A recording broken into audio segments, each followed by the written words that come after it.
Hello, this is Sam of Historian-splaining. A historian tells you why everything you know is wrong.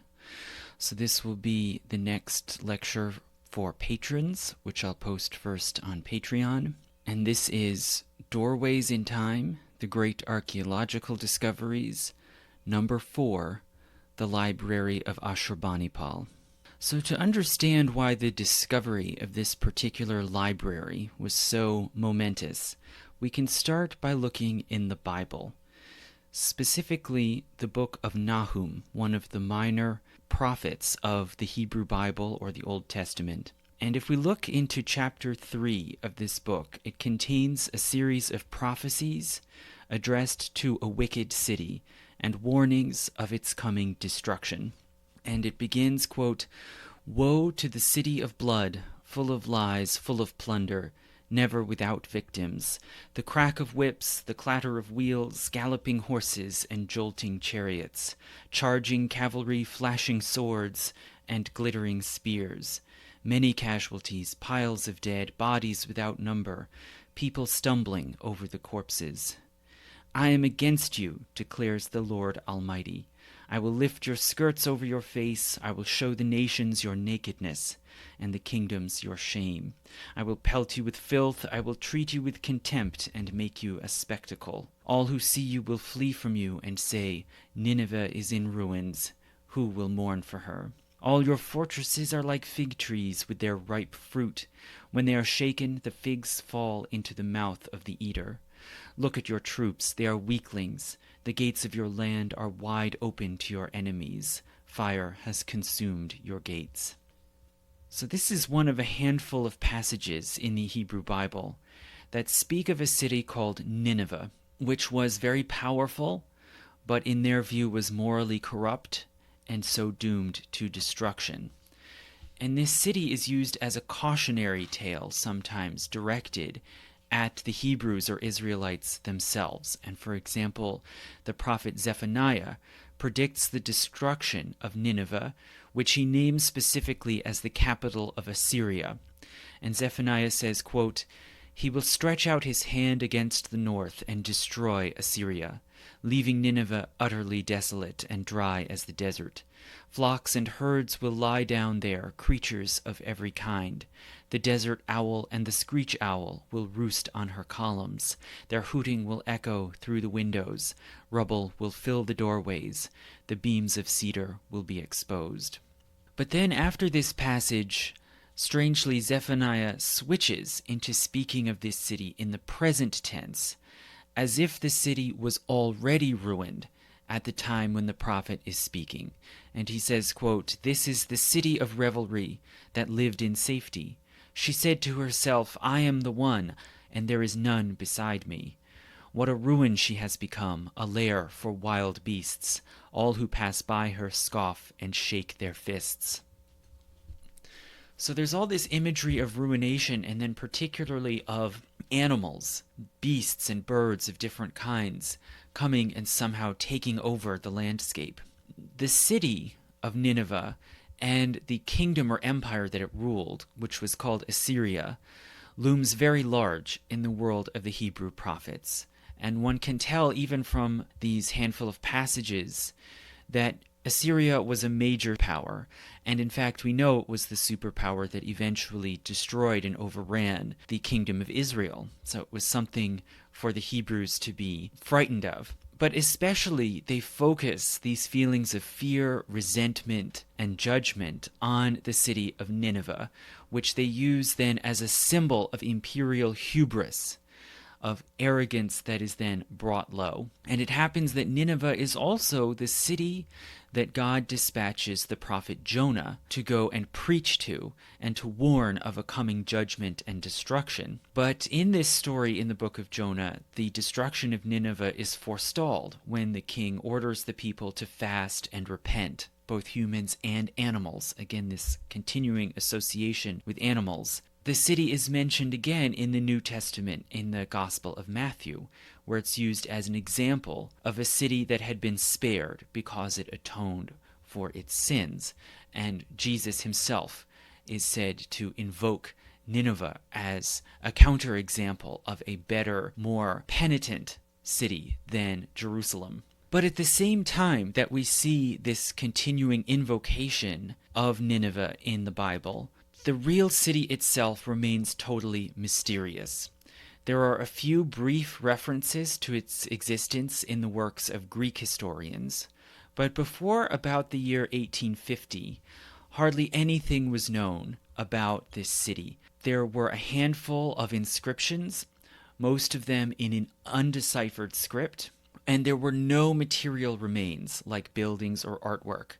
And so it was really completely a blank as compared to, say, Egypt, where there were many surviving monuments and many inscriptions, and even the ancient writing system had been deciphered thanks to the Rosetta Stone, thus unlocking all kinds of imperial history in Egypt.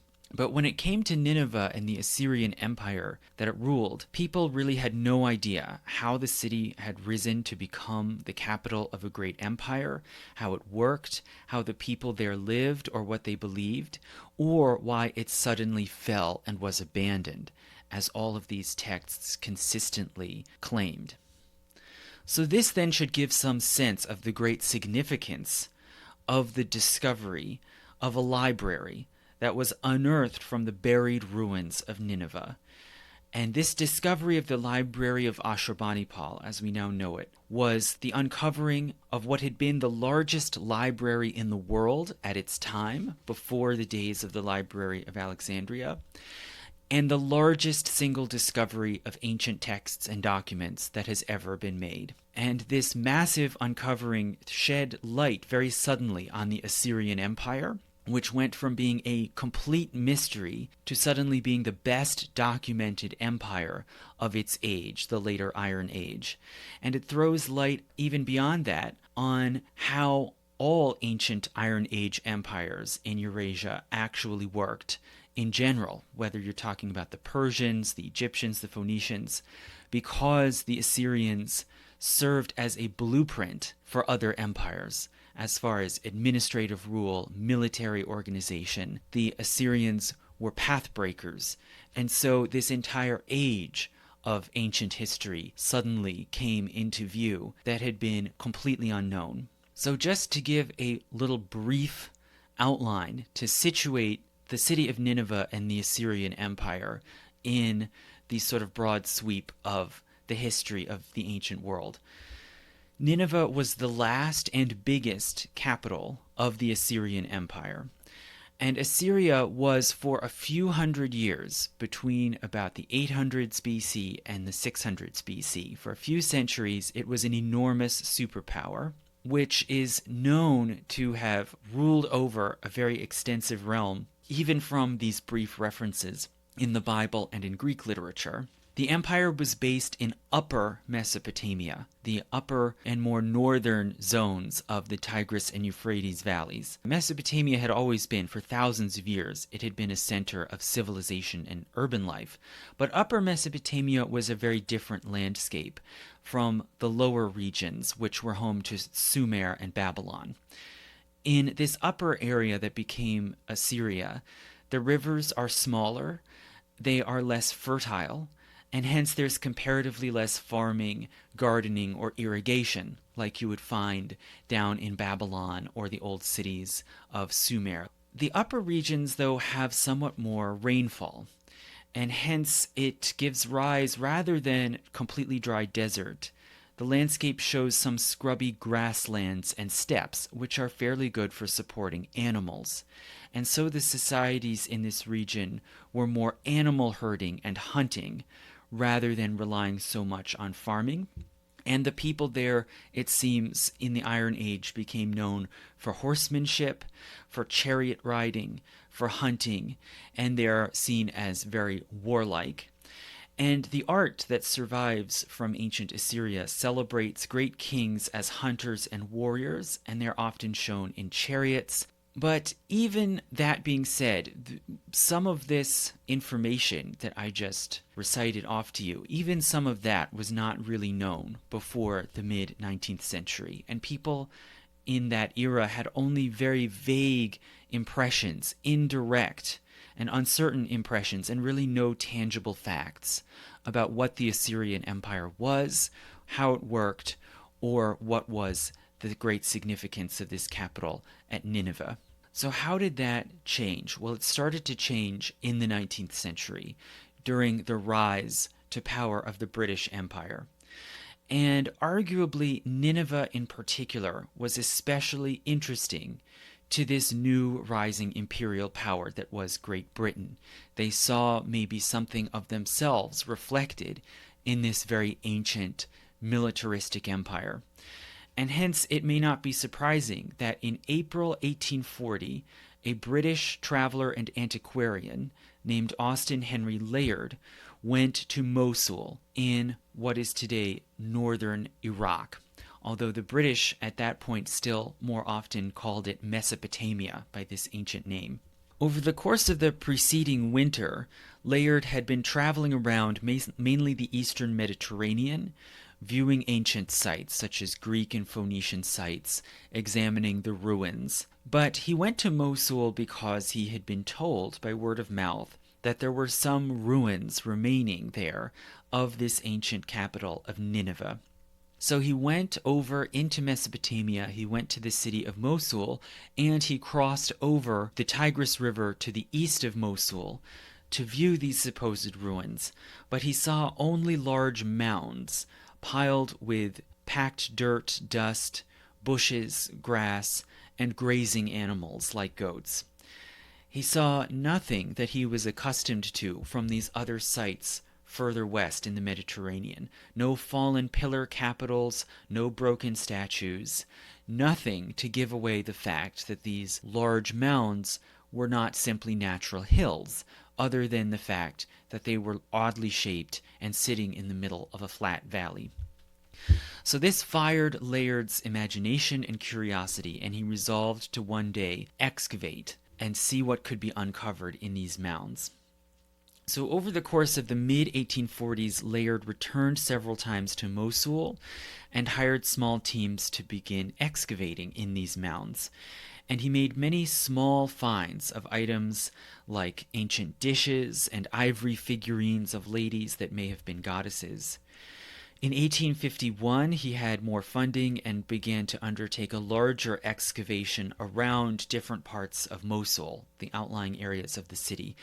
And mainly to the south of the city, he made significant finds. His first big discovery was a pair of enormous monumental winged bulls with human heads, which probably once flanked the entranceway to a city or maybe to a palace temple complex. Nonetheless, he only barely scratched the surface of the largest mounds, which were, you might say, the most intimidating, which were over in that area east of the city on the other bank of the Tigris River. And in particular, the largest mound was known to local people as Kuyunjik, and that still remained untouched when Layard returned to England in order to bring to the British Museum in London these large finds like the monumental bull sculptures. So by the time he went back in 1851, Layard was by now fairly famous in England, and he had the backing to keep going with his excavations. But instead he decided he wanted to stay in Britain and go into politics. And he recommended that for further excavations, he recommended that the British Museum appoint a man who had been, in a sense, his second in command, an Iraqi man named Hormuzd Rassam, and dispatch him to oversee another expedition. So who was Hormuz Rassam? Well, he had already served previously as the paymaster for Layard's expeditions back in the 1840s, and he was multilingual, unusually highly educated. He had spent some time in England.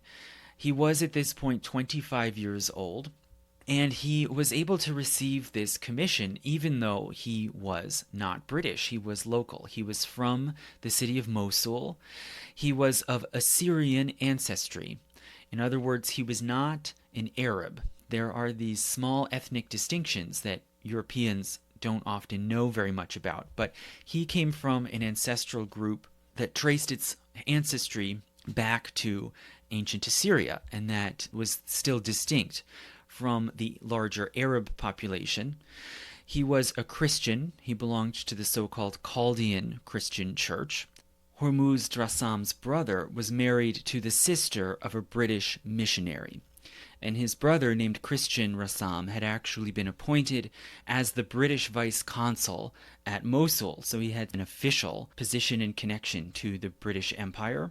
This made it possible for Rassam to learn English and to get a job as a clerk working at this vice consulate in Mosul. He was multilingual in English, Arabic, and Aramaic, which was still a spoken language among Assyrians in Iraq. And then he was taken on to serve as the paymaster for Layard's 1845 excavation south of Mosul. When Layard left for a time in the late 1840s and went back to Britain, he took Hormuzd Rassam with him in the hope that he could get more education and training back in Britain. And so in 1847 to 49, he lived in England and was briefly enrolled at Oxford. And while there, he made a great impression. He was seen as impetuous and stubborn, as well as smart and charismatic. He refused the role of deferential protege to Layard, but he did like England and, when possible, wanted to remain there. But in 1849, he was taken out of Oxford and dispatched back to Mosul to act as Layard's lieutenant on another excavation. This is the one that then uncovered the monumental bulls. Then in 1851, he went with Layard back again to England and became something of a minor celebrity in the fact that he was so fluent and knowledgeable about English civilization, as well as now becoming a leading expert in ancient Assyria.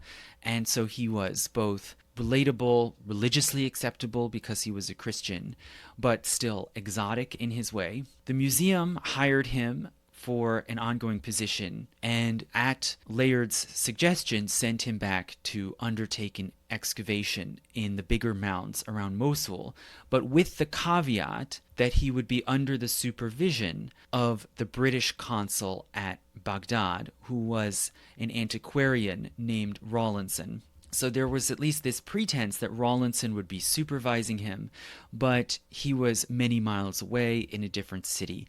And so really, Hormuzd Rassam had fairly free rein to follow his instincts and his preferences in going about excavating more sites. Now, the main limitation, the hitch here, was actually that while Hormuzd Rassam and Layard were back in Britain, the British consul at Baghdad and the French consul, named Victor Place, had struck a bargain.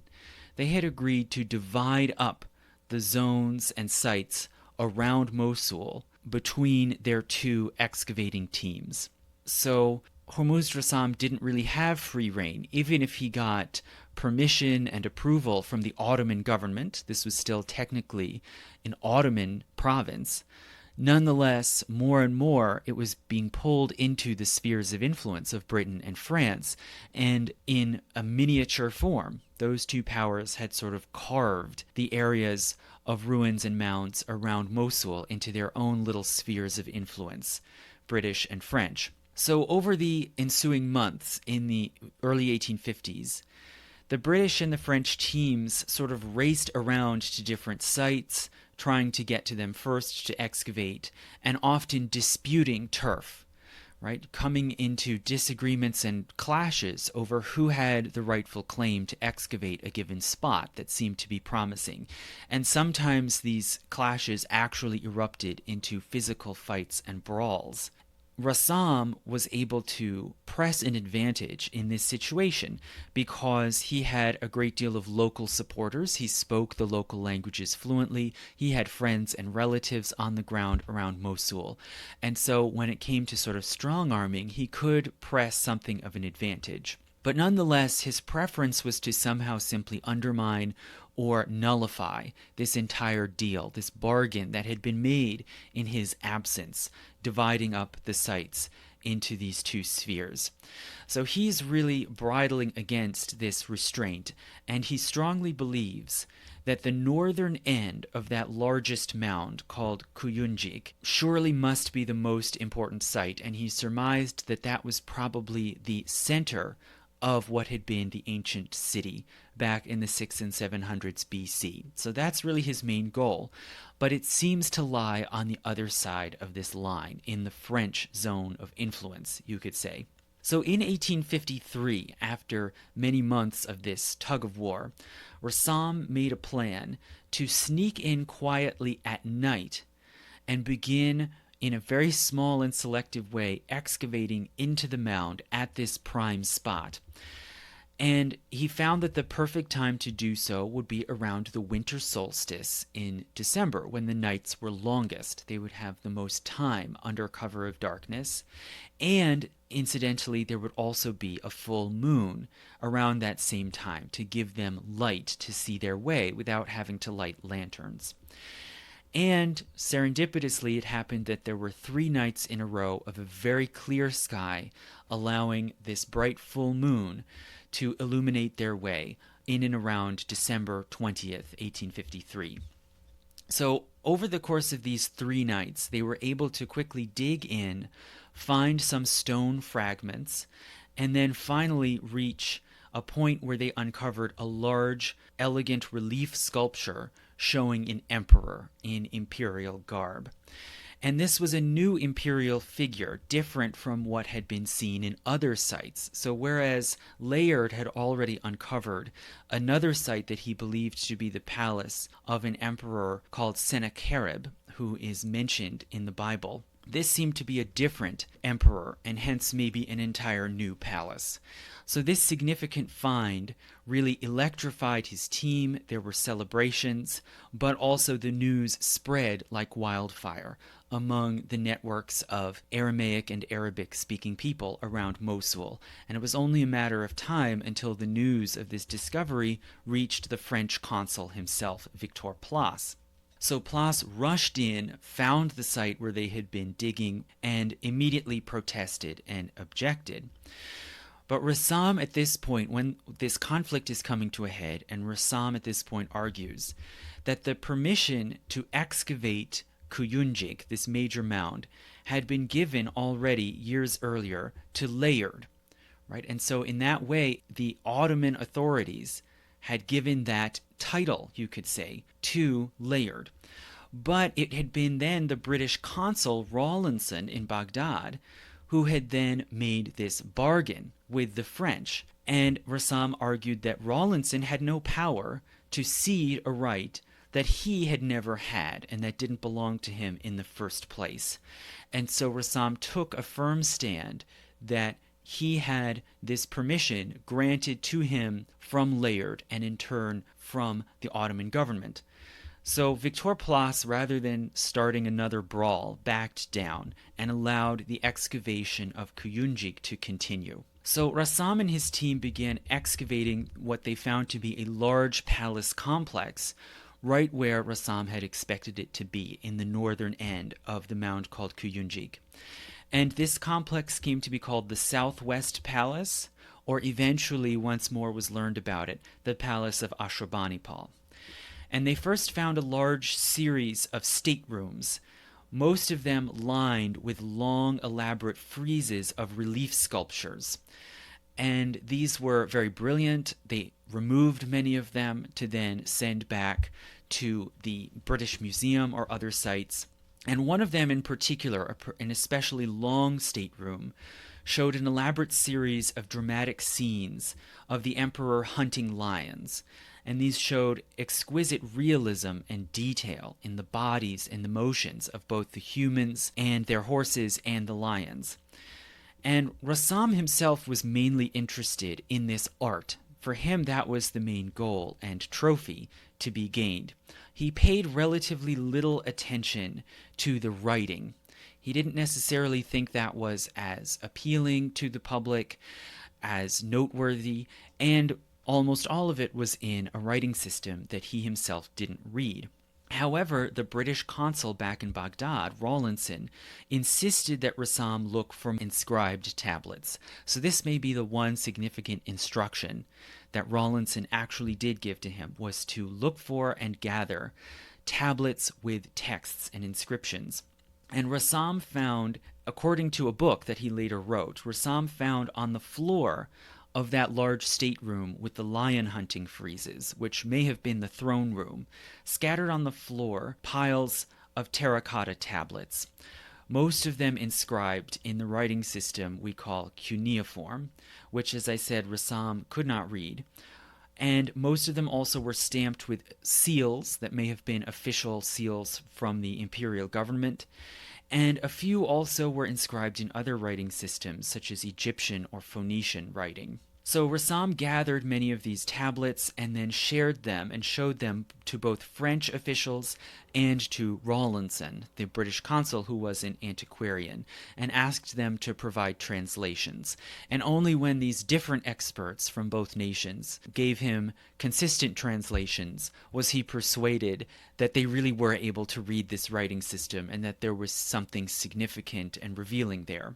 So they continued to excavate for several months until in March 1854 Rassam collected the various sculptures and tablets that they had gathered, and he left to go back to Britain because he had basically run out of funds. The grants that he had been given by the British Museum and other quasi-official sources were now run out. Then subsequently, another antiquarian named Kenneth Loftus took over the project, and he had backing from private funds. So maybe some private donors back in Britain or other European nations that didn't fully trust a local like Rassam were willing to fund Loftus. And Loftus continued to excavate for a few more months, added in a few more small finds into the trove. And then in 1856, he packed up what they had found and took the trove back to Great Britain, most of it to donate to the British Museum. And then the press gave credit for these discoveries, mainly to Loftus. Now, after this word got out, others leapt in and tried to claim credit for themselves, and there was a long dispute between Loftus, the British consul Rawlinson, and the French consul Place, all of whom tried to take credit for the discovery of the palace and library of Ashurbanipal. And all of them basically agreed, however, in erasing Rassam and denying him the role that he had actually played in uncovering the palace.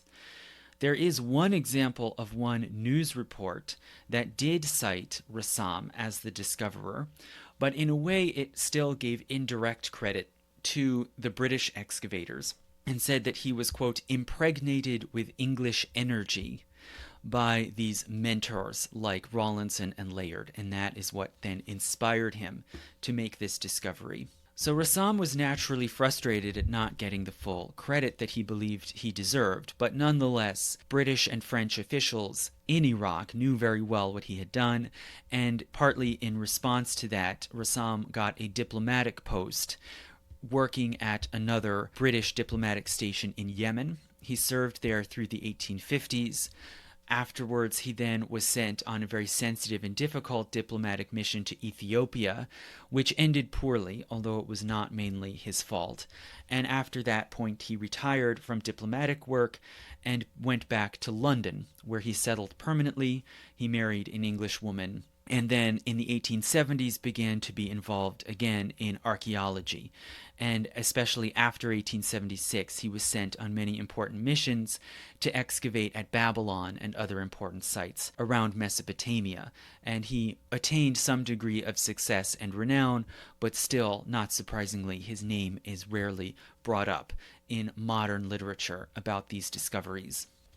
So that is just a brief description of how this library, as we now know it, was first uncovered and came to light due to the work of Austin Henry Layard, Hormuzd Rassam, Kenneth Loftus, and their excavators and laborers. Now, what did these texts actually say? What are the contents of this library? Well, as these tablets were gathered and sent back to Britain and accumulated in the Near Eastern department of the British Museum, they eventually were counted and examined and sorted. And as far as the size and scope of this collection that was taken out of the palace of Ashurbanipal, it comprises over 30,000 tablets in total, most of them made of clay, some also in other materials like wood, and most of them inscribed with cuneiform text written using reed pens, scraping into the clay. Most of the tablets were broken into pieces. Only a few of them were fully intact when they were found and moved out to Britain.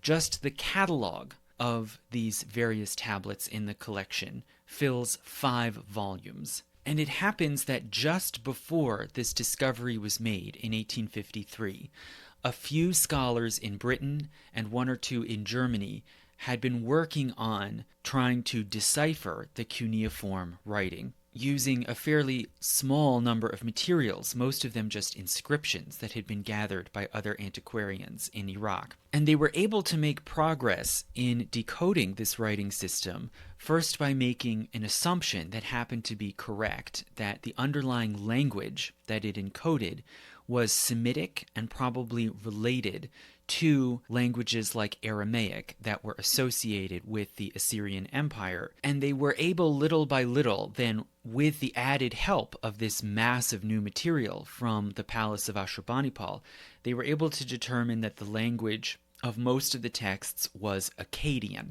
a very ancient Semitic language that still happens to be quite close to Aramaic and even to Arabic, which has been preserved through the centuries due to devotion and study to the Quran.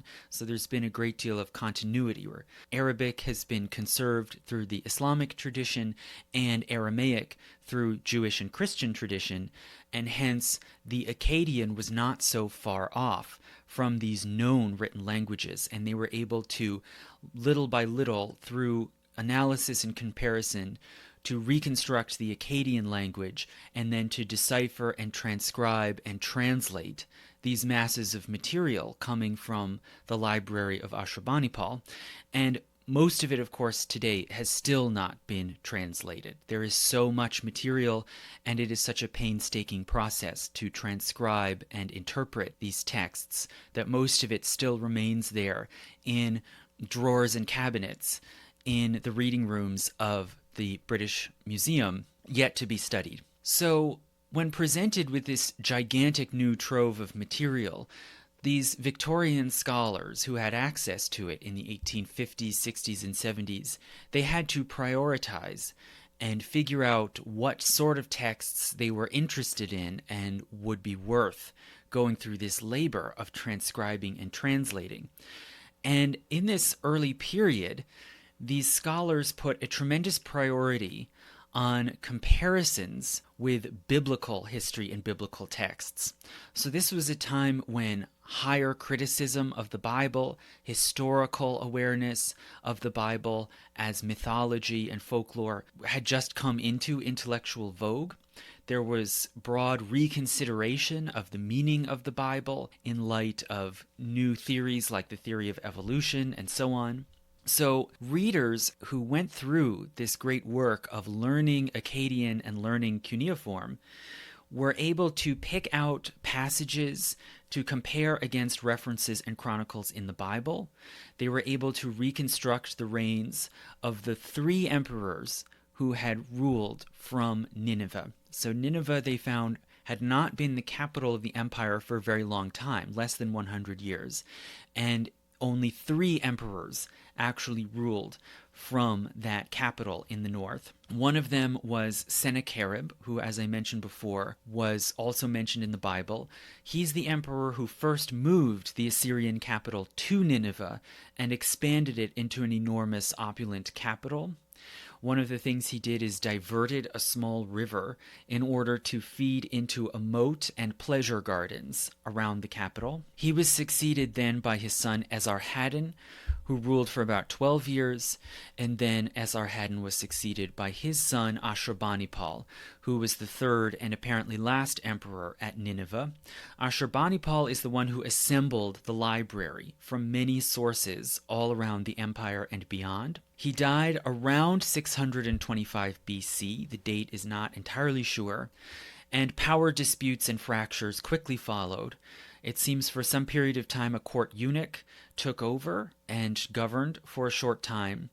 But then in 621 BC, two different regions, Medes, which is in modern-day Iran, and Babylon, just further down the rivers of Mesopotamia. Medes and Babylon both rebelled and launched attacks against the capital. In 612 BC, so after a long war, Nineveh was besieged. It held out for about 3 months before it fell, and then was destroyed and ransacked. And it seems that it fell in part because the attackers were able to break dams and dikes governing the flow of the rivers and flooded the city. The palace itself was then attacked. The library in the palace was ransacked. Many tablets were broken. So that's probably a major reason why so many of these tablets are in fragments. Some, it seems, were apparently salvaged at the last minute by scribes and brought over into safer spots like that throne room with the lion hunting friezes. That, it seems, is what Rassam first found when he got into that room, was this sort of piles of important tablets that someone had tried to rescue from the attack on the library. But then subsequently the palace was torched, large parts of it burned and collapsed. And it seems then many tablets which were on clay or terracotta in both the library and the throne room were then fired by the heat of the fire and hence vitrified and became more durable. And that's a major reason why it seems thousands of them survived down to the 19th century to be recovered. So that's the basic outline then of Nineveh's life as a capital and how this library ended up in the particular condition in which it was found. Now, what do the contents of the text tell us about how the Assyrian Empire worked? What kind of society was it? How did the Imperial Court work? And why was this library created in the first place? So as for the portrait of the Imperial Court that can be extracted from these texts, one can see that the emperors remained mainly in the palace complexes, surrounded by rich gardens and harems with many wives and concubines. This was true especially of Ashurbanipal, who it seems rarely left the palace complex. When the emperors did leave, they were surrounded by massive entourages of courtiers, guards, and animals. They habitually received gifts and tributes as well as messages from all around their known world, stretching from Persia to Egypt and Phoenicia. The emperors formally referred to themselves as, quote, King of the World, King of Assyria. And while the empire was very militaristic and authoritarian, there also was, it seems, a great dynamism, an awareness of change and progress. There were constant innovations, reforms, and reshufflings, including in the administrative bureaucracy and the military command. And there also were great innovations in practical technology, especially hydraulics. I think a theme you can see running through Assyrian civilization is sort of an obsession with the control and harnessing of water, this crucial, scarce resource.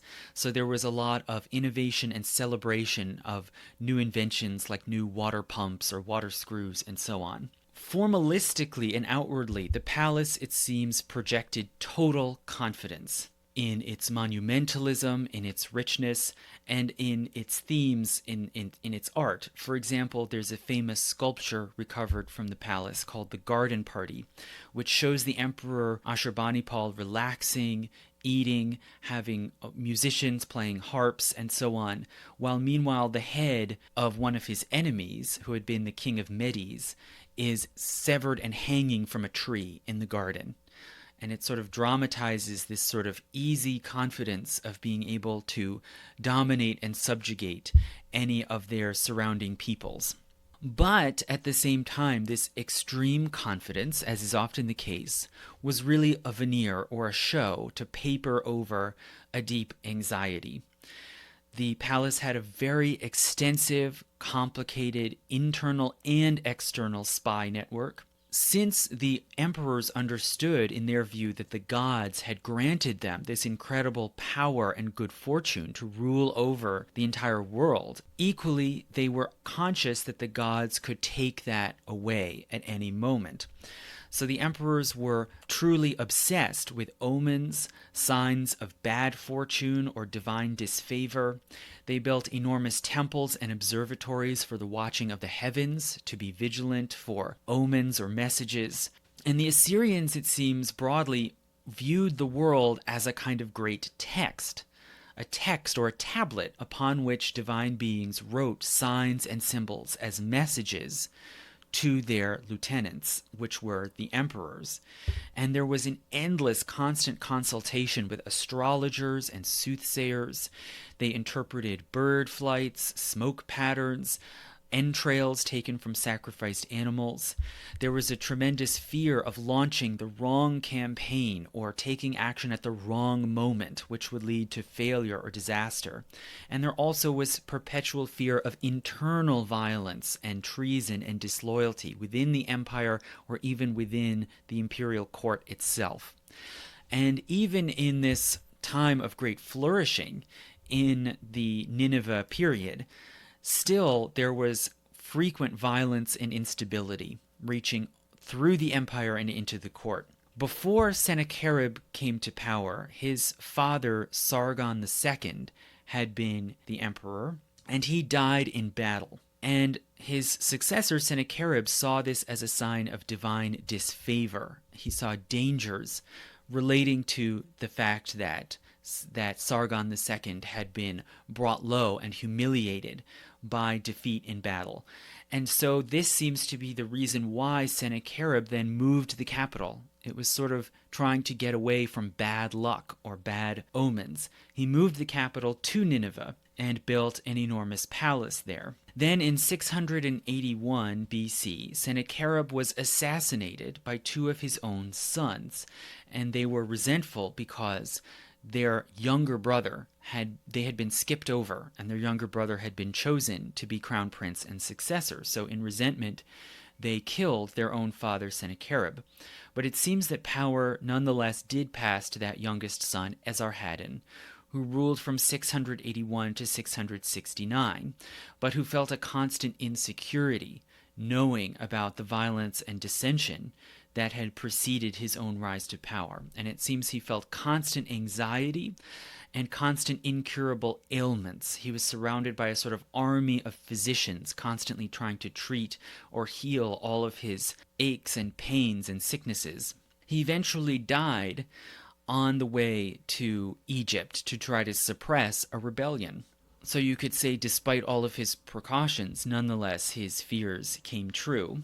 And the throne was then passed to his youngest son, Ashurbanipal. So once again, the elder sons were passed over, and one of them, the elder brother, was actually assigned as governor of Babylon to sort of take him out of the capital to this secondary city, while Ashurbanipal took the throne in Nineveh. So Ashurbanipal reigned for about 40 years, and it seems that he was much more literary and intellectual than his predecessors had been. In an act that was unusual for kings at that time, he learned to read and write in both Akkadian, which was the sort of high classical language of the court, and Sumerian, a really ancient classical literary language that was barely used anymore. So he was exceptionally learned, even among the scribes and diplomats at the court. And it seems possible that his decision to learn these languages was partly due to fear that his scribes and messengers might not read reports to him accurately. And he wanted to be able to access that written information directly for himself. And it seems that he was very interested in language and composition. He sometimes edited texts himself in order to make them tighter or pithier.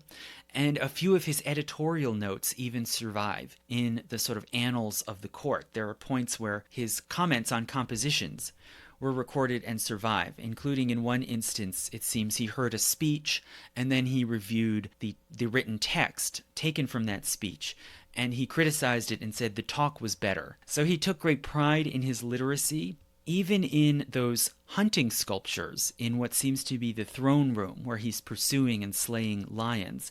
He's depicted in these sculptures with a writing stylus tucked into his belt.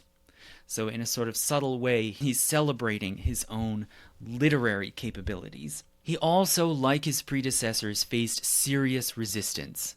There was a series of small rebellions in Egypt again, and there also then was a serious invasion launched from Elam, that kingdom in southern Persia. And it seems that they made some sort of alliance with his disloyal brother, the governor of Babylon. But Ashurbanipal was able to crush this rebellion and invasion. He ransacked and destroyed much of Elam, and then Babylon inflicted heavy punishment and damage upon that ancient city of Babylon. But as he did so, he also sent out teams, sort of scouting teams, to find important texts, tablets, scrolls, and so forth, and gather them to then bring into his central library in his palace at Nineveh. So the Assyrian emperors, and particularly Ashurbanipal, were engaged in a two-pronged struggle to maintain their power.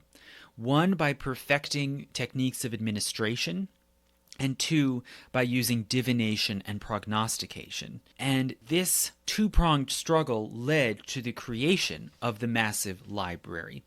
And the beginning nucleus, it seems, was simply the leftover administrative and governmental records from his predecessors, from Sennacherib and Esarhaddon. And these include lots of appeals, reports, and requests to the emperors, especially from officials stationed around the various parts of the empire. Then Ashurbanipal added on to this many messages and interpretations coming from the temple of Nabu, the god of writing, who it seems he regarded as sort of his special patron god, and then added on to those the gathering of texts from subject cities around the empire, many of which were not simply taken and deposited, but rather were carefully copied, translated into Akkadian, and then incised in a standard Akkadian writing form in wood or clay to then be deposited in the library. So hence there were three basic kinds of texts, or three basic genres of texts that one finds in the library of Ashurbanipal. Firstly, many of them are astrological and divinatory. They're asking for meanings to be assigned to frightening events like lightning strikes or earthquakes. Many of them are letters to gods, such as the sun god Shamash or the moon goddess Ishtar, asking for advice and help, particularly in war or in uncovering traitors and conspiracies within the government. And those also then are answered in many cases by replies that seem to have come from the gods through diviners or priests back to the emperor. And there's an interesting one, for example, that is in the voice of the goddess Ishtar, where she seems to be reassuring the emperor Ashurbanipal and sort of maybe lightly scolding him for his constant fears and anxieties. And she says in this tablet, quote, "What words have I spoken to you that you could not rely upon? Did I not vanquish your enemy? Did I not collect your haters and foes like butterflies? I will keep you safe in your palace. I will make you overcome anxiety and trembling." End quote. So you can hear here the deity or maybe the priest getting kind of exasperated with the emperor's constant fear and paranoia. And this correspondence between the emperor and the divinities, it seems, was handled by these various diviners, astrologers, soothsayers, and sometimes it was worked out in a very systematic way. It became more and more systematized, and these sort of official advisors could go through a great deal of training and study. They were eventually able to predict astronomical events like eclipses. They went through mutual examination and criticism. There was a sort of peer review where they could criticize one another's prognostications and interpretations. And there are instances, it seems, where the emperor would submit one question to many different soothsayers and astrologers, or would actually separate them into 4 teams and submit the same question to each of the 4 in order to then get the results and compare them against one another and weigh and evaluate whose interpretation or whose answer was most accurate. And in this way, it can start to seem more and more like a modern-day controlled experiment. There was what you might call a kind of scientific spirit to this divination.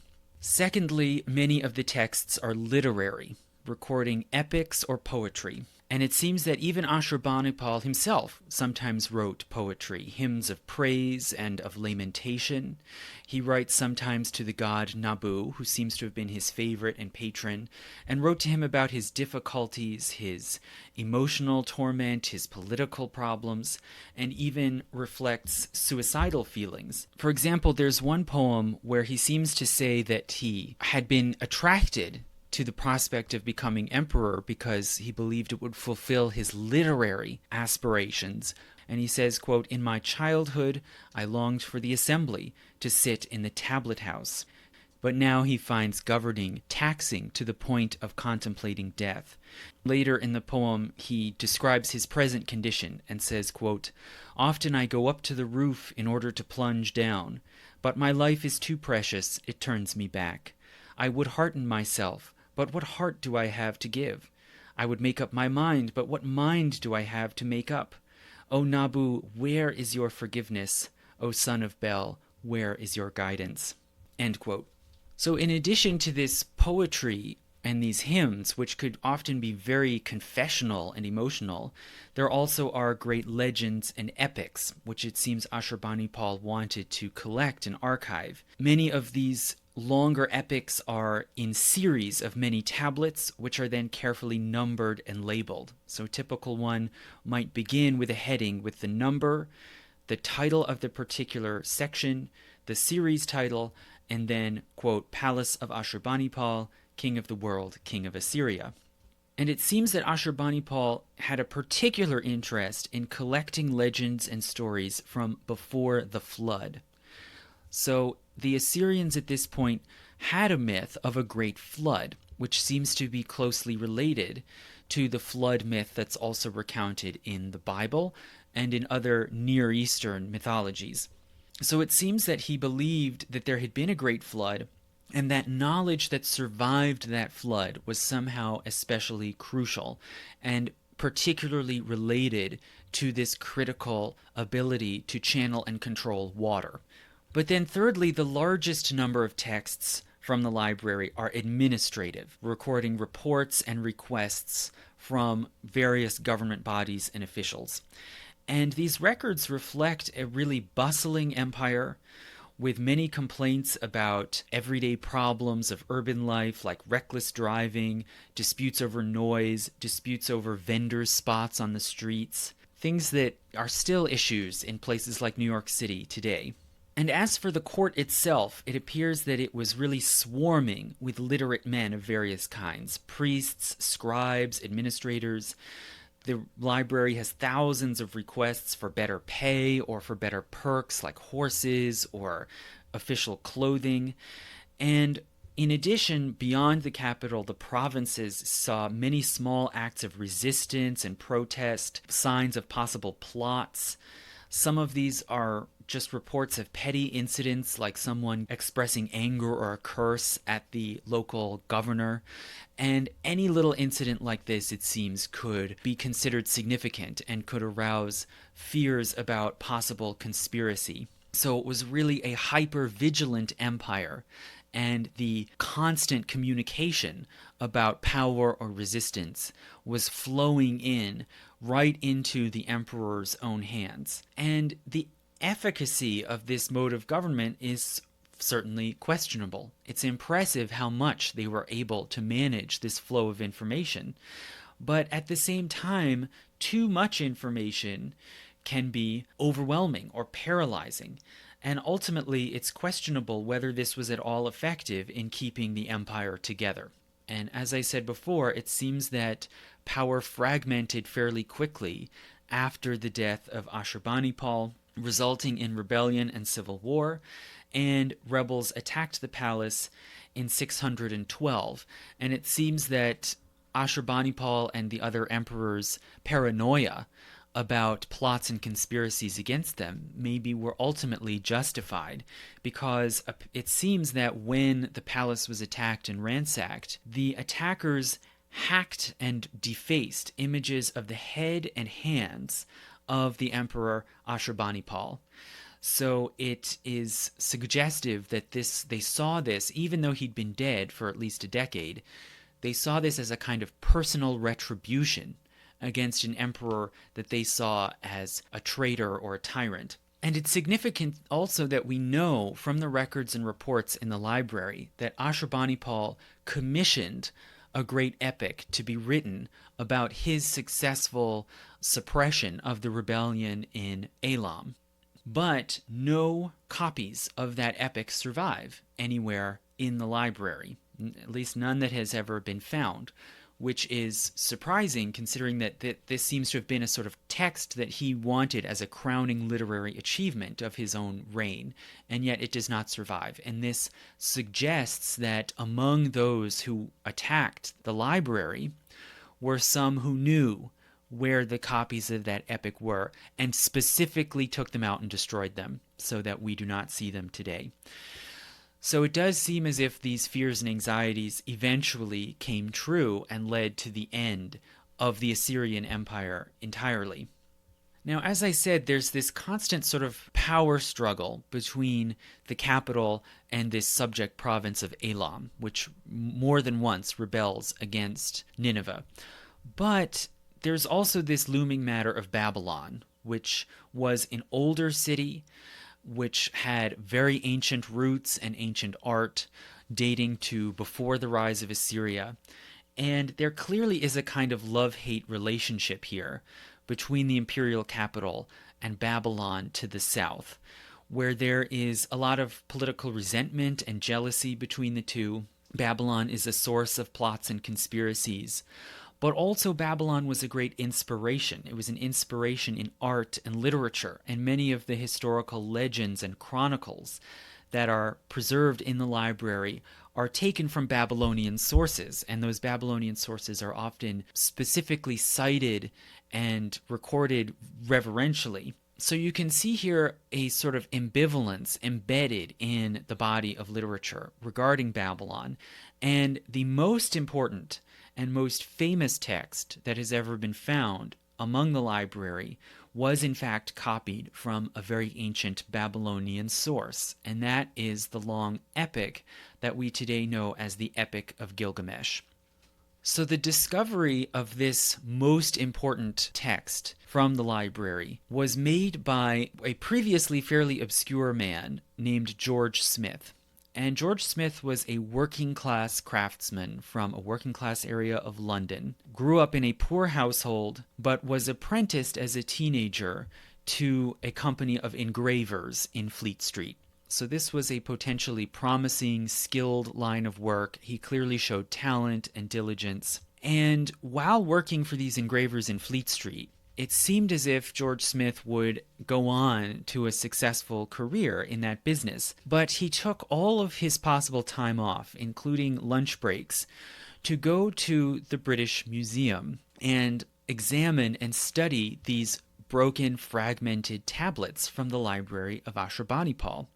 And through intense independent study, without a formal teacher, he learned cuneiform and learned Akkadian, and furthermore expanded the knowledge of the language by analyzing the vocabulary and the structure of the language. And he became really the museum's sort of lay expert in Akkadian and cuneiform, until eventually he was formally hired by the museum. Despite his low status and his lack of formal education, he was hired to piece together the fragments of the tablets. So they didn't exactly formally recognize his ability to translate and interpret the tablets, but they did see his usefulness in piecing them together and making order out of the chaos of the library.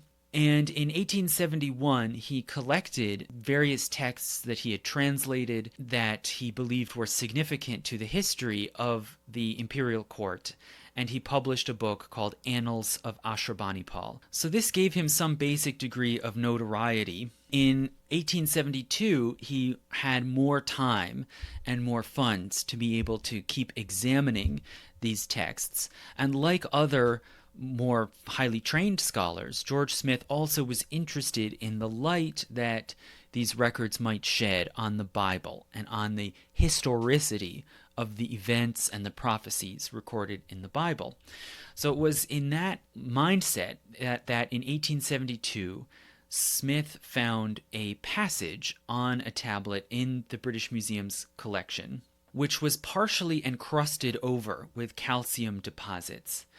But the part of the tablet that was still exposed and readable seemed to make reference to a flood and a man on a boat. So this was intriguing to him, and naturally he wondered if it might somehow relate to the story of the Great Flood in the book of Genesis. So he called in another sort of informal, untrained craftsman named Robert Reedy, who had previously been a tobacconist, but who had developed a secret method for chemically removing these calcium deposits that encrusted over many of the tablets. And so Robert Reedy eventually was able to uncover the rest of this tablet, which was not entirely complete but was mostly intact. And George Smith found that the uncovered text made further mention of the boat coming to rest on top of a mountain and of a bird being sent out to look for land. So these were clear, strong resonances of the story of Noah's Ark in the book of Genesis. And once Smith was able to read this passage, he was in this, quiet, formal Victorian reading room. He reportedly leapt up and shouted and began running around the room and disrobing, at least according to one later account. Though, by Victorian standards, that might not mean very much. But this was such a significant find in Smith's eyes and others around him, beyond even the world of Assyriology, out there in the public and the press, that it led to a drive to gather funding to then send George Smith to go and excavate more in the mounds around Mosul and see what more could be found.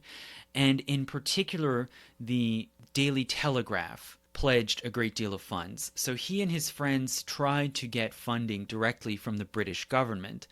And the Prime Minister at that time, Gladstone, it seems he was very intellectual and very well read, and it seemed as if he might be sympathetic and supportive. But in fact, Gladstone was very egotistical, and there are many stories and anecdotes about that. And he was very interested in Homer, which was sort of his preferred subject of study, and he ended up kind of backing out and not showing any official support to this mission. But the newspaper, the Daily Telegraph, recognized the great public interest that this could generate, the idea that there was an alternative version of this core biblical story to be found from this mysterious library. So they sent Smith and a team in 1873 over to Iraq with the hope of finding more tablets, and in particular in the hope of finding a missing fragment that had broken off of the lower left part of the tablet in the museum's collection. So naturally, this was an extreme case of looking for a needle in a haystack, hoping that this one sort of triangular piece could be found to complete this alternate Assyrian version, as they understood it, Assyrian version of the Genesis flood myth. So Smith went to Mosul, and he had in his hand a firman, or official decree from the Ottoman government, authorizing him to carry out further excavations. But nonetheless, as often happened, local Ottoman officials blocked him. They refused to recognize the firman. He had to travel to Baghdad and get more support and straighten the matter out before he then went back to Mosul and started excavating. And after just a few weeks, in May 1873, Smith found a fragment of a tablet supplying the missing part of that exact legend.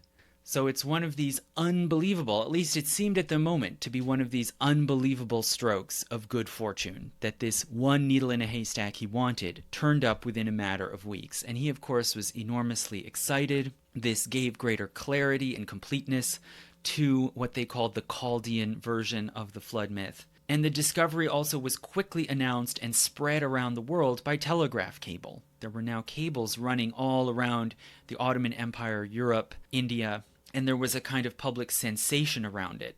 And even the New York Times reported about it, and they noted the remarkable convergence, the almost ironic convergence, where this incredibly ancient form of text, this cuneiform tablet, had now been found and could be publicized and shared with the world by means of the newest, most modern technologies of communication, the telegraph and the newspaper.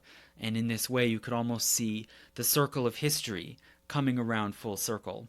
Now, in Britain, people were highly excited and impressed about this discovery, and one can see in the talk about this discovery of this new flood myth certain imperial overtones.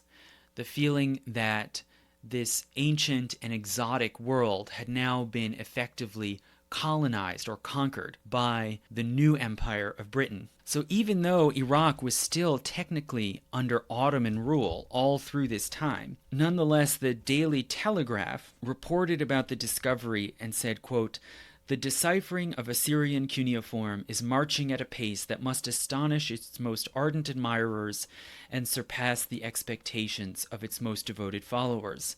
Ashurbanipal had been cross-examined, and now Bel and the dragon have been brought into court.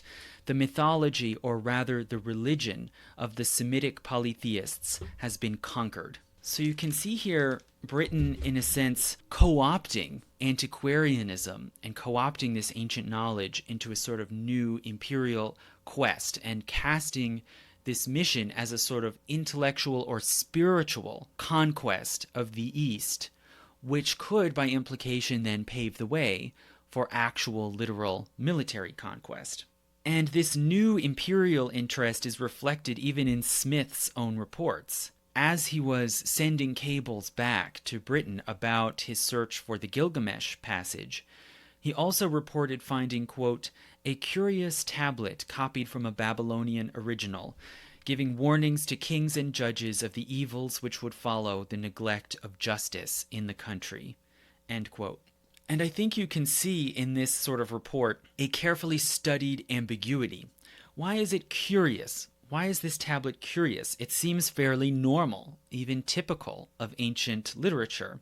Is it curious because there's this sort of note or warning, this ominous element to it of the fragility of power? Maybe did George Smith, as a representative of the British Museum, and in a symbolic way a representative of Britain, feel a sort of identification with Babylon, with this old imperial power that was thousands of years ago so powerful, but that had already fallen and been subjugated by the time of Ashurbanipal, let alone by modern day. And I think there's a bit of an undertone of irony here also, that it was ultimately the Babylonians that helped to overthrow Nineveh and the Assyrian Empire. So there's this sort of note of revenge and of empires being brought low. So there are all these reasons why these discoveries were interesting and exciting to a global audience and especially to a British audience. But then, very shortly after that missing fragment of the Gilgamesh story had been found, the Daily Telegraph suddenly pulled the plug and ended their funding, and Smith had to go home. So there's a sort of double-edged sword where once the great objective of the mission had been achieved, the funders saw it as having exhausted its utility.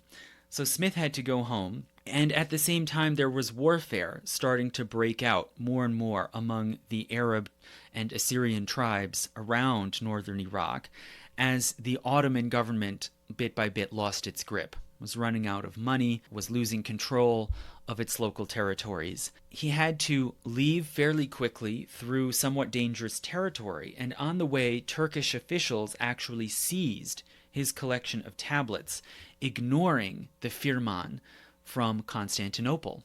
So the integrity of the empire is breaking down, and later the British ambassador in Constantinople himself had to intervene to get those tablets released and sent back to London. Nonetheless, not long after, Smith went again in the winter of 1873 to 74, excavated somewhat more, but this time the local pasha, or regional governor, seized and impounded 250 of the tablets. And Smith could have played ball and basically paid fees or bribes to get the tablets back, but he had a very British Victorian mentality that was improper. He refused to pay anything. And a lot of this increasing corruption in the Ottoman domains was due to financial dysfunction. This pasha had not gotten his salary, and so he had to find other ways of extorting payments from people around him. And you can see here in this clash, a sort of clash between new and declining empires. But also, in addition to that, a rivalry had come into play, where the pasha at this point was being advised by Hormuzd Rassam, that earlier antiquarian excavator from Mosul who had discovered the library in the first place. And Rassam was understandably bitter that the Daily Telegraph had not chosen him to excavate for that missing fragment in the palace. And he was resentful that Smith, not only that, but Smith was excavating in trenches that he had already previously dug in the mound of Kuyunjik. So he felt that Smith was standing on his shoulders without giving him any credit. And Rassam, in his view, it was only fair that the country of origin, which was Iraq, should be able to keep half of the important materials that were excavated. And that meant about 250 tablets. So there were clashing points of view here on all sides. The tragedy ultimately is just that the Ottoman government, which was increasingly dysfunctional and decrepit, did not keep track of that stash of tablets that they took, and they were later lost. So we know that there are at least some hundreds of items recovered from the Library of Ashurbanipal, which are lost and unaccounted for. Now, after this whole ordeal of going back and forth to Iraq, George Smith was able to fit this tablet with a passage about the Great Flood into a larger epic sequence of 12 tablets in total. And he transcribed and translated them and had them published in a book which was called The Chaldean Account of the Deluge. So that was initially how it was referred to, Chaldean being a sort of general term for the ancient Near East, and the deluge being viewed at that time as the most significant part of the epic because of how it spoke to the Bible. We today know of this epic's narrative as the Epic of Gilgamesh, after its main character. Now, after having published this short book, Chaldean Account of the Deluge, Smith then further translated and published 4 volumes of collected literary and mythological works from the library, which was titled The Chaldean Account of Genesis. So here he tries to match up different stories with biblical incidents like the fall of man and the Tower of Babel. Finally, in 1875, George Smith went to Iraq again for a third expedition, but it was really too hot to be able to excavate. The conditions were just impossible, and so he was forced to turn back and head back through Syria to go back to Britain. But on the way, while in a village in Syria, he contracted dysentery and died. Nonetheless, Smith is remembered as the primary discoverer of the Epic of Gilgamesh. So what is the significance of this epic? I won't get deeply into it because it's a whole complicated, rich story unto itself. Maybe I can save that for some other time as a myth of the month. But in short, the Epic of Gilgamesh, it seems, was already quite ancient, more than 1,000 years old, by the time Ashurbanipal collected it into his library. And it seems that the story's roots ultimately go back to ancient Sumeria, which is where most of the story takes place. And then the composition of the verse epic that is found in the Library of Ashurbanipal, it seems that it was composed in Babylonia in about the 1700s BC, so maybe a little more than 1,000 years before the time of Nineveh. Now, in the ensuing years, since the 1800s, also other fragments and copies of the epic have been found, some within the library and some in other places around the ancient Middle East. But nonetheless, the first one to come to light in the modern world was the one found in the Library of Ashurbanipal and reassembled by George Smith. The name of Gilgamesh, of this heroic king who goes through trials and evolutions in this epic, that is the earliest known named individual in all of world history. And the basic scenario of his story is that it centers on this man who, at the beginning of the story, is the king of Uruk, an ancient city in Sumeria in the southern Mesopotamia. And Gilgamesh is said to be oppressive and violent. He exploits his subjects, particularly women. And then, in order to improve his character, the gods send to him a friend, a sort of wild man who grows up among the animals named Enkidu. And the two meet and become friends, and their friendship and mutual love, you could say, tames both of them in their different ways. So it tames Gilgamesh from his brutal and violent and tyrannical impulses. He becomes a better and more just king. And it tames Enkidu from the crudeness of life in the wild outside of civilization. So these two men sort of come together and improve one another. They then go on various adventures, including defeating a dangerous giant who lives in a cave. Enkidu then dies. Gilgamesh is in terrible grief, and he cannot accept this loss.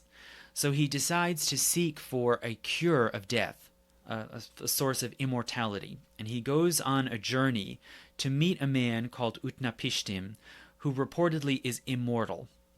And he travels into this distant, swampy, wet land and meets with Utnapishtim, who tells him that he became immortal many years ago because he survived a great flood and built a boat, reminiscent of Noah's Ark, built a boat to survive the flood and reach dry land. So Gilgamesh, on the instructions of Utnapishtim, goes into a river, dives down into the depths in order to retrieve a weed that grows underwater that reportedly gives immortality. And he is able to find the weed and obtains it, but he then loses it again before he gets back to the surface. And in some versions, it seems, that have been found, in some versions the story simply ends here. This sort of momentary, fleeting attainment of the perfect medicine of immortality, but then losing it. But this version from Nineveh, from Ashurbanipal's library, also has a final section, which is on the 12th tablet of the series.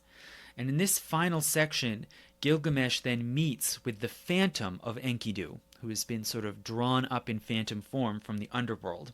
And Enkidu warns Gilgamesh that the burial of the dead is an absolute necessity, because if a dead person is not properly buried, their spirit will continue to haunt the world of the living, and particularly to haunt their home and you could say, their haunts, the places where they spent their time in life. And it's uncertain exactly where this section came from, how old it is, who added it on when, or who took it off. But it seems to relate in some way to the Emperor Sennacherib's decision to move the capital of the empire. Because remember, Sennacherib's father, Sargon II, was killed in battle. And not only that, but his body was lost to the enemy, and the Assyrians could not recover it. And so it suggests that there was some sort of Assyrian belief that if a person was not properly buried, they would bring some sort of bad spiritual presence to their old home. And hence, maybe for this reason, Sennacherib felt that he couldn't remain in his father's palace. And so he went up and made Nineveh the new capital. So obviously, the Epic of Gilgamesh discusses themes of the Great Flood, but also many other important themes that seem to have been meaningful to the people of Sumeria, Babylonia, and Assyria, such as justice and good rulership, maturation and improvement of character, self-control, especially through friendship, the struggle over civilization and nature, the act of taming and civilizing both humans and animals, right? And this continuing obsession with animals. Enkidu himself is sort of the animalistic man. Also the themes of grief and of the quest for immortality. And you see in the epic also this idea of healing and life-giving waters, which then again comes up again and again in different mythologies around Eurasia and in the Alexander romance, which I mentioned in my discussion of the Holy Grail, and on then into more recent legends of, say, the Fountain of Youth, which I brought up in my discussion of Florida. So there are all kinds of important themes and ideas that you can pull from the Epic of Gilgamesh and the suggestions and the clues that it contains about what people thought in the ancient world, in the Bronze Age and the Iron Age. But nonetheless, if we step back and look at the discovery of the library as a whole, in sum, the discovery of the Library of Ashurbanipal, I would say, is the greatest success, the greatest triumph of antiquarianism. So I talked about this in my first post about Sutton Hoo, the first Doorways in Time. What we think of today as archaeology didn't really come about until decades later, until really after 1900. The idea of systematically excavating a site in order to understand the different layers and periods of time and the care of recording the context of each find. None of that had really been developed yet. Rather, this was an era of antiquarianism, a time when people had moved beyond simple grave robbing and trying to find things of monetary value, but had sort of moved into a slightly more sophisticated effort to find objects and also texts with historical and artistic importance, and which could be studied and displayed for the world. And this sort of mode of antiquarianism had certain advantages. One could find a very large amount of important finds and collect them quickly, so it was efficient in that way, and it was able to share with the public and with scholarly communities large amounts of new knowledge. But there are also disadvantages: the loss of the specific context, and also the significant damage, loss, and destruction that could happen in a sort of rushed or careless process where one is simply trying to gather more valuable things more quickly. And another disadvantage is the removal from the local place and origin where the items were produced or where they were deposited. You know, the fact that many of these antiquarians were coming out of Europe. They had the advantages of money, knowledge, technology, and in a way, you can see it as still a kind of tomb raiding, of sort of taking valuable things and moving them back to a few centers like the British Museum. And this kind of antiquarianism really went hand in hand with a new modern imperialism, right? It's sort of giving legitimacy to empires through displaying their power, their wealth, their ability to collect from around the world. And in this way, there's really an imperial overtone to these institutions like the British Museum, and also to some degree the Smithsonian in the United States, which was, kind of almost like the equivalent. And whereas the Ottomans, who were still functioning on this kind of older, early modern model, the Ottomans and the other local people in Iraq were not very interested in these ancient objects because they saw them as pagan, as religiously suspect or corrupt because they were pre-Islamic. The Europeans, on the other hand, were not Muslim. They were coming from far away, and they saw this ancient pre-Islamic antiquity in a very different light. They didn't see it as dangerous or suspect because it was pagan, but rather they saw these ancient civilizations as a legacy that they could possibly claim and take up as a mantle for themselves. And recovering ruins and artifacts offered a new kind of source of legitimacy. And as I said, they could cast this as a kind of intellectual and spiritual conquest that could pave the way for real conquest. And in this way, it played into the increasing great game, the inter-imperial contest, especially between Britain, France, and Russia, for control of the Middle East. Okay, so is that the end of the story? Not quite. There's more. The contents of the library that have been sitting in the British Museum have been slowly translated and gradually made available to the public from the 1870s to today. The first parts of it were published in volumes in the 1870s to 1890s, which happens remarkably to be right at a time when Britain was starting to feel its first imperial anxieties, the first fears of new competition from Germany and the United States, anxieties about decline. And so in a way you can see the whole project as sort of serendipitous or almost fated. like this, the final uncovering of the library's contents sort of goes hand in hand with Britain's increasing struggle and loss of imperial primacy. In recent years, modern scholars have tried to use new methods and technologies to analyze and organize the tablets, but a great deal still can never be known because of the scrambling. So there are facts like, was there an overall organizing scheme of the library? How were the materials placed and archived? We probably can never know that because of the way they were mixed together and jostled about. And now also with decolonization and with the sort of anti-colonial movement from World War II to today, new tensions and questions have arisen. So it's now become a frequent question for the British Museum and others like it. Should the materials there be returned? And particularly when it comes to this library, does the nation of Iraq have some claim on these materials? Which is a complicated question when you consider, for one thing, Iraq didn't exist as a nation state when they were excavated, and there has been a great deal of change and upheaval. Most of the people of Iraq today are not Assyrian, and they are mostly Arab and Muslim, so there's been civilizational shift. But nonetheless, does Iraq have a claim on them? And this question really came to the fore at the time when Iraq was ruled by Saddam Hussein from the 1980s to the early 2000s. So Saddam Hussein was a secular Arab nationalist.